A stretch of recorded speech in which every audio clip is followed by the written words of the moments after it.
Hello dear students of class 9th. Now I am going to start a new poem number 4, After Blenheim.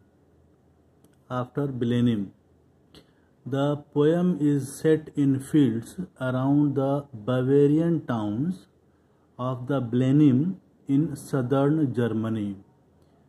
Blenheim is in southern Germany,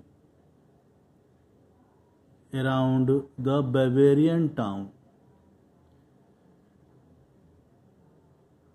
It is the largest town in Marlborough region in the South Island of New Zealand. Just I want to tell you where this town is situated. The largest town, Blenheim, is the largest town in Marlborough region in the South Island of New Zealand. It is an anti-war poem. You must know. It is an anti-war poem. The poem, referring to the famous Battle of Blenheim, fought in 1704, condemns blind patriotism and castigates all wars which only bring out horror, death and destruction. Written as a ballad, it tells us about the war fought at Blenheim, in which the English, under the command of the Duke of Marlborough, won a grand victory. The poem is set in fields around the Bavarian town of Blenheim in southern Germany. Some years after the great battle, one evening, an elderly farmer named Caspar sits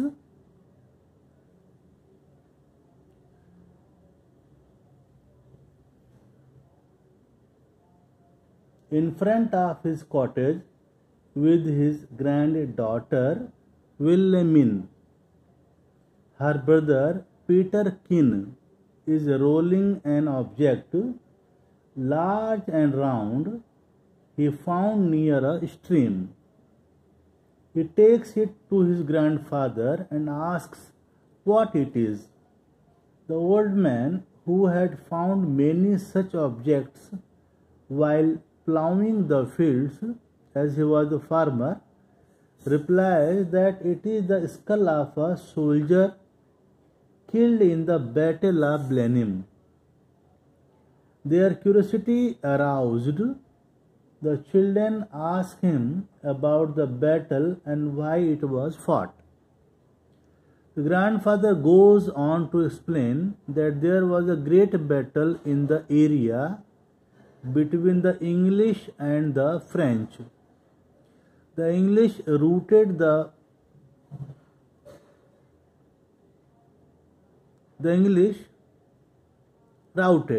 the French, he says, and he remembers it as a great and famous victory. However, Caspar is at a loss to explain the cause of the battle. He does not know that thousands died in it, not only soldiers but also innocent women and children. In fact, the fields were littered with dead bodies. But such terrible consequences are part of war, he says. They do not negate the glory of the victory. Astonished, the grandson inquires into the reason for the battle, and the grandfather admits that he has absolutely no idea why the bloodshed occurred. Wilhelmine then comments that the battle was a wicked thing, but Caspar only repeats it was a famous victory. Peterkin asks what good came of the fighting. Caspar says he does not know, but adds that was a famous victory.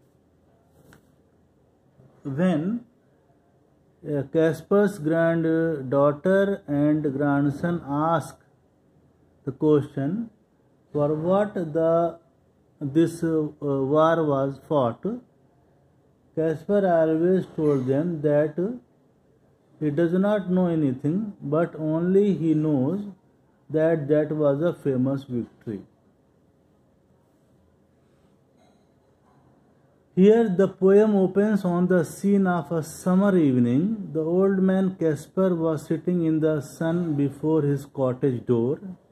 His granddaughter Wilhelmine was playing beside him in the green grass. Her brother Peterkin brought home a large round thing he had found while playing near a rivulet or stream. He wanted to know what that thing was.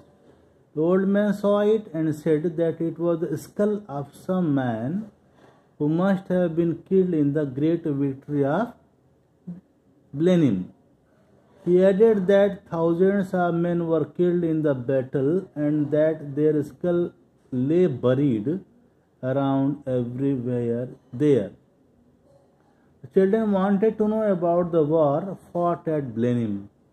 They were eager to know why it was fought. Caspar was puzzled and said that he only knew that the English defeated the French badly and that it was a famous victory. His father lived at Blenheim during the war.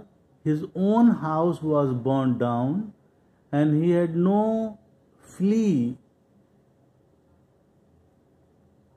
He had to run away from there. He and his family, means he, his father, mother, fled from there. He had no place to take shelter. The war caused widespread ruin and destruction in every part of the country. A large number of men, women, and children were killed. After the battle was won, dead bodies were found rotting everywhere. It was a shocking sight. Caspar, however, said that such things do happen in the war. People praised the Duke of Marlborough and the Prince Eugen for having a grand victory.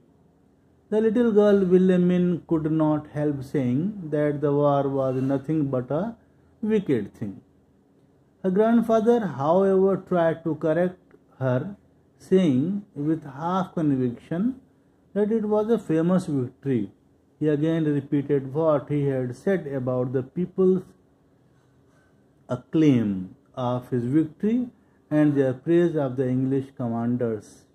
Little Peterkin wanted to know what good came out of the war. The grandfather had no other words to say than that it was a famous victory. The repetition of the old man's word, that was a famous victory, builds up an ironic pitch to bring home the idea that war is horrible, ruinous, and destructive. This was about the poem, all about the poem, the idea, the outline, and tomorrow I will explain stanza wise. Thank you so much.